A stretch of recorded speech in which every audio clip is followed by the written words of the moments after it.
नमस्कार दोस्तों, कैसे हैं आप सब। एक बार फिर से स्वागत है आपका कोटा संस्कृत क्लासेस पे। मैं आपका दोस्त आशुतोष वैष्णव एक नई टॉपिक को आपके बीच में लेके आया हूं, जिसका नाम है समय। जी हाँ, टाइम। क्या होता है टाइम? समय क्या है, किस प्रकार से हम इसे समझ सकते हैं, संस्कृत में समय किस प्रकार से बोलते हैं, किस प्रकार से लिखते हैं, इस छोटे से वीडियो में हम समझ जाएंगे। ये बहुत ही महत्वपूर्ण वीडियो है। आप चाहे छठी सातवीं कक्षा में पढ़ते हो या आप किसी कंपटीशन की तैयारी करते हो, सभी में ये वीडियो ये जो टॉपिक है ये पूछा जाता है। इसीलिए आप ध्यान से इस वीडियो को देखिएगा। वीडियो छोटा रहेगा लेकिन बहुत महत्वपूर्ण रहेगा आपकी परीक्षा की दृष्टि से। चलिए आगे बढ़ते हैं। समय क्या है? Time is money. समय धन है। तो हमें जब धन कमाने के लिए इतनी मेहनत करते हैं तो इसे पढ़ने के लिए भी हमें मेहनत करनी चाहिए। चलिए आगे बढ़ते हैं।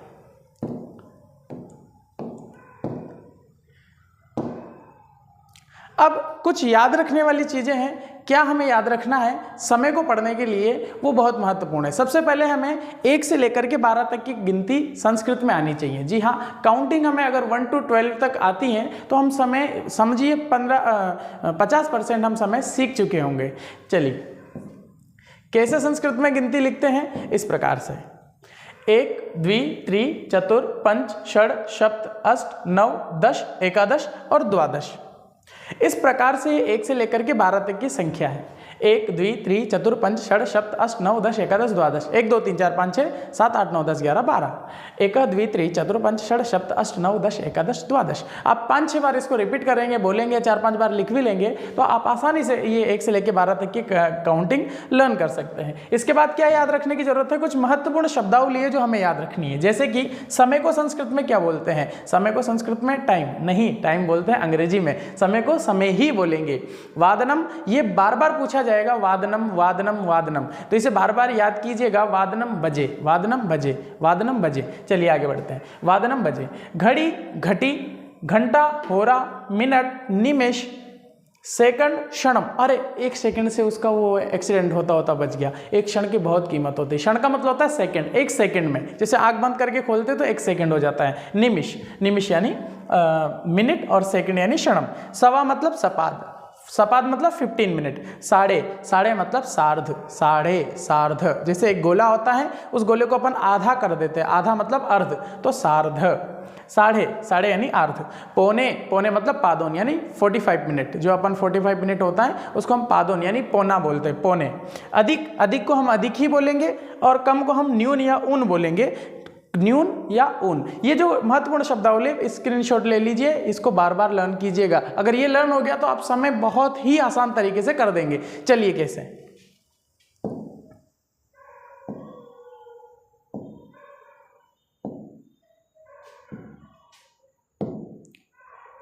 अब कुछ चीजें हैं जो आपको याद रखनी चाहिए। कैसे याद रखनी चाहिए? देखिए, सीखते अपन।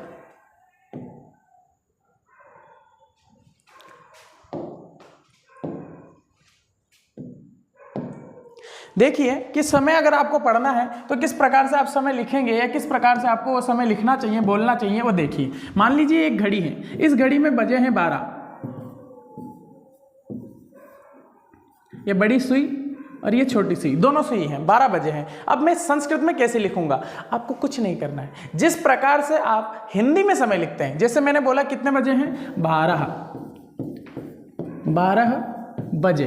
तो जो हिंदी में बोल रहा हूं उसका ट्रांसलेट आपको संस्कृत में करना है। अब जैसे 12 को मैंने संस्कृत में आपको क्या बोला था? क्या बोलते हैं? द्वादश, द्वादश, द्वादश बोलते हैं। बजे को क्या बोलते हैं? वादनम, द्वादश वादनम, द्वादश वादनम, 12 बजे। अगर मैं बोलूंगा 3 बजे तो 3 बजे को संस्कृत में क्या बोलेंगे? तो हिंदी में आपने क्या लिखा? 3 बजे, 3 बजे। तो इसको संस्कृत में ट्रांसलेट करना है आपको। क्या लिखेंगे आप? त्रिवादनम। जो जो आप संस्कृत में ट्रांसलेट करेंगे, जो जो आप हिंदी में पढ़ेंगे, हिंदी में ट्रांसलेट करेंगे, वही आपको संस्कृत में ट्रांसलेट करना है। चलिए आप खुद करके देखिए। 4 बजे को क्या बोलेंगे? चतुर्वादनम। 5 बजे को क्या बोलेंगे? पंचवादनम। 6 बजे को क्या बोलेंगे? षडवादनम। इस प्रकार से आपको ये साधारण समय याद करना है। उसके आगे क्या करना है सर? उसके आगे आपको 12:15 पे लेके जाना है। यानी हम बोलेंगे 12:15, 12:15, 12:15 को हम बोलते हैं 12:15, 12:15 बोलते हैं। 12:15 को मतलब 12:15 का सवा को क्या बोलेंगे? सपाद। संस्कृत में सवा को क्या बोलेंगे? सपाद। 12 को क्या बोलेंगे? द्वादश। 12 को क्या बोलेंगे? द्वादश। और बजे को क्या बोलेंगे? वादनम। सपाद द्वादश वादनम, सपाद द्वादश वादनम। अब मान लीजिए 1:15 हुए हैं तो सपाद 1 वादनम, 1:15 बजे। अगर 2:15 हुए हैं तो सपाद 2 वादनम, 2:15 बजे। मैं आपको सारा स्क्रीनशॉट लेकर के बताऊंगा, सारा मेरे नोट्स रेडी हैं। आप लिखने के लिए ज़्यादा परेशान ना हो, बस केवल सीखें कि किस प्रकार से ये ट्रांसलेशन या टाइम हो रहा है। अगर मान लीजिए मेरे पास 2:30 का टाइम है या 3:30 का टाइम है तो सर इसको क्या बोलेंगे? सर इसको तो 3:30 बोलते हैं। क्या बोलते हैं? 3:30 बोलते हैं। 3:30 बजे, 3:30 बजे बोलते हैं तो संस्कृत में वैसा का वैसा ही ट्रांसलेशन कर दो। साढ़े को क्या बोलेंगे? सार्ध। 3 को क्या बोलेंगे? त्रि। बजे को क्या बोलेंगे? वादनम। सार्ध त्रिवादनम। आपको आगे वाला एज इट इज टाइम रखना है, आगे की साइड में शब्द लगाते जाने हैं। 2 हैं तो द्वि, लेकिन उसके पहले क्या लगाना है? सार्ध द्विवादनम। अब यहाँ पर जो हिंदी में कन्फ्यूजन है वो आपका संस्कृत में कन्फ्यूज नहीं होगा। क्यों? क्योंकि आप यहाँ पे 2:30 को 2:30 बोलते हैं हिंदी में, लेकिन आपको 2:30 ही बोलना है। जब आपको घर वाले डांटते होंगे कि 1:30 को 1:30 मत बोला कर, 1:30 बोला कर, लेकिन संस्कृत में आप इसको 1:30 ही बोलेंगे। 1:30 मतलब सार्ध 1 वादनम। ठीक है, होप सो आपका कॉन्सेप्ट क्लियर हुआ होगा। चलिए आगे बढ़ते हैं। अब एक सबसे महत्वपूर्ण टाइम है। क्या है वो महत्वपूर्ण टाइम? जैसे कि आपको टाइम दिया है 1:45 का। 1:45 को क्या बोलेंगे? अब आपके दादा दादी, नाना नानी, चाचा चाची, मम्मी पापा, किसी से भी आप पूछिएगा कि 1:45 का टाइम है, हिंदी में क्या बोलेंगे? तो वो बोलेंगे आपसे कि बेटा इसको तो बोलेंगे पौना, क्या बोलेंगे? पौने 2। पौने 2 बोलेंगे तो 2:15 को लिख दो पादोन द्विवादनम। पादोन द्विवादनम 2:15 बजे, तो 2:15 बजे मतलब पादोन द्विवादनम। अगर 3:45 होंगे तो 3:45 होंगे, यानी पादोन चतुर्वादनम। अगर 5:45 हुए हैं तो क्या लिखेंगे इसको? पादोन षड्वादनम। हमेशा आगे बढ़ेगा, पौने में हमेशा आगे बढ़ेगा, ध्यान रखिएगा। जैसे 1:45 है तो जहाँ 45 मिनट आ गया वहाँ हमेशा आपको आगे बढ़ना है। चलिए, आपके लिए मैंने बहुत सारे नोट्स तैयार किए हैं, आप लिखते चलिएगा या स्क्रीनशॉट ले लीजिएगा। जब आपको समय हो, जब आप इसको लिखते चलिएगा। ये पूर्ण समय है। पूर्ण समय मतलब 1 बजे, 2 बजे, 3 बजे, 4 बजे, 5 बजे, 6 बजे। इसको क्या बोलेंगे? 1 वादनम, द्विवादनम, त्रिवादनम, चतुर्वादनम, पंचवादनम। 1 बजे, 2 बजे हिंदी में भी है और संस्कृत में भी है। चलिए लिखते चलिए। 1 से लेके 12 तक की आपको काउंटिंग लिखनी है। जल्दी कीजिए, स्क्रीनशॉट लीजिए। चलिए आगे बढ़ते हैं। ये पूर्ण समय है। 1 से लेकर अगर कोई भी 12 तक आपको काउंटिंग पूछे तो ये आपको लिखना है। आगे बढ़ते हैं। अगर सवा का पूछे, सपाद का, तो आपको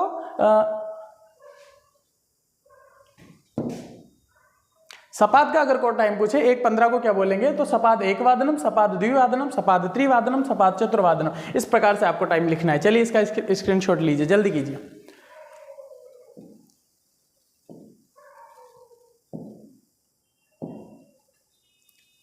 अब पौने, पादोन का अगर कोई समय पूछे यानी 1:45 को, देखिए 1:45 को हम क्या बोलेंगे? 2:45 बजे। जो हिंदी में बोलेंगे उसी का ट्रांसलेशन संस्कृत में करना है, पादोन द्विवादनम।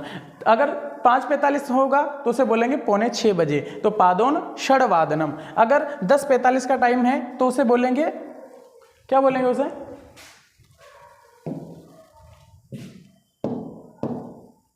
हाँ, अगर 10:45 का टाइम है तो उसे बोलेंगे 11:15, तो पादोन एकादश वादनम, 11:15 बजे। चलिए आगे बढ़ते हैं।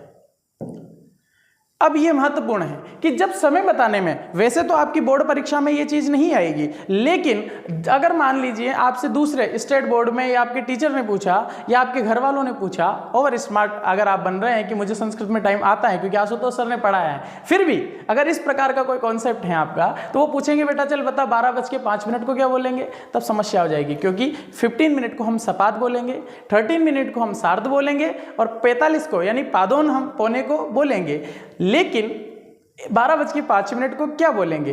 कुछ नहीं करना है, कुछ भी दिमाग नहीं लगाना है, आपको बोलना है जैसे हिंदी में आप बोल रहे हैं 12:05।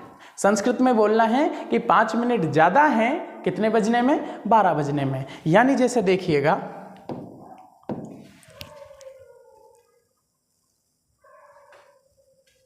जैसे यहाँ टाइम मैंने बोला आपको 12:05 हुआ है, तो आपको क्या करना है, 5 को संस्कृत में क्या बोलते हैं, क्योंकि 1 से 12 तक की काउंटिंग मैंने आपको करवाई थी, तो 5 मिनट को क्या बोलेंगे? पंच। पंच अधिक कितने बजने में? 12।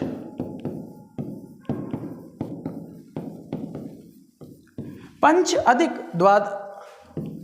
अधिक द्वादश वादनम। लेकिन यहाँ पे अ और अ मिलकर के अगर बचपन में संधि पड़ी होगी तो आ हो जाएगा, तो इसको कुछ लोग ऐसे भी लिख देते हैं, पंचाधिक द्वादश वादनम। बस बहुत ही इजी कॉन्सेप्ट है, पढ़ते चलिएगा। चलिए, इसके भी मैंने बहुत सारे नोट्स तैयार किए हैं, आप इसका स्क्रीनशॉट ले लीजिए। चलिए स्क्रीनशॉट ले लीजिए प्रैक्टिस के लिए। होप सो आपने स्क्रीनशॉट ले लिया होगा। चलिए आगे बढ़ते हैं। जब समय बताने में कुछ मिनट कम हो, अभी तो हमने किया कि आगे, जैसे अगर मान लीजिए 12 बजने में 5 मिनट बाकी हैं, 12 बजने में 5 मिनट बाकी हैं, अभी तो ज़्यादा वाला था तो अधिक लगा दिया, अब कम है। अगर कुछ समय बताने में कुछ मिनट कम हो तो वहाँ पर संस्कृत में न्यून शब्द का प्रयोग करते हैं। न्यून मतलब कम, या ऊन शब्द का प्रयोग करेंगे। जैसे एग्जाम्पल देखिए, 12 बजने में 10 मिनट यानी 11:50 का टाइम है, उसे क्या बोलेंगे? 10 ऑन द्वादश वादनम, या फिर 10 न्यून द्वादश वादनम। 10 न्यून मतलब 10 कम है, कितने बजने में? 12 बजने में। 12 बजने में 9 मिनट यानी 11:51। 10 ऑन द्वादश वादनम, या फिर 9 न्यून द्वादश वादनम। इस प्रकार से आपको सीखना है कि न्यून का शब्द का प्रयोग कहाँ होता है और अधिक शब्द का प्रयोग कहाँ होता है। अगर 10th CBSE की बात करें तो वहाँ पे इस प्रकार का प्रश्न नहीं आता है। वहाँ आपको 4 प्रकार का टाइम याद रखना है: एक वादनम, सपाद एक वादनम, सार्ध एक वादनम और पादोन द्विवादनम। ये 4 प्रकार का समय आपने पढ़ लिया तो CBSE में आप बहुत ही ईजी तरीके से ये कॉन्सेप्ट क्लियर कर देंगे। और अगर हम कंपटीशन की एग्जाम की बात करें तो अगर इतना सा भी आपने पढ़ लिया है जितना इस वीडियो में मैंने आपको पढ़ाया है, तो आप निश्चित मानिए कि आपकी सफलता आपके हाथों में होगी और ये जो कॉन्सेप्ट है ये आपका क्लियर होगा। चलिए, आप मिलते रहेंगे अगले वीडियो में, इसी प्रकार हमारे साथ बने रहिए। अगर वीडियो पसंद आया तो लाइक एंड सब्सक्राइब कीजिए। मिलते हैं अगले वीडियो में, तब तक के लिए धन्यवाद।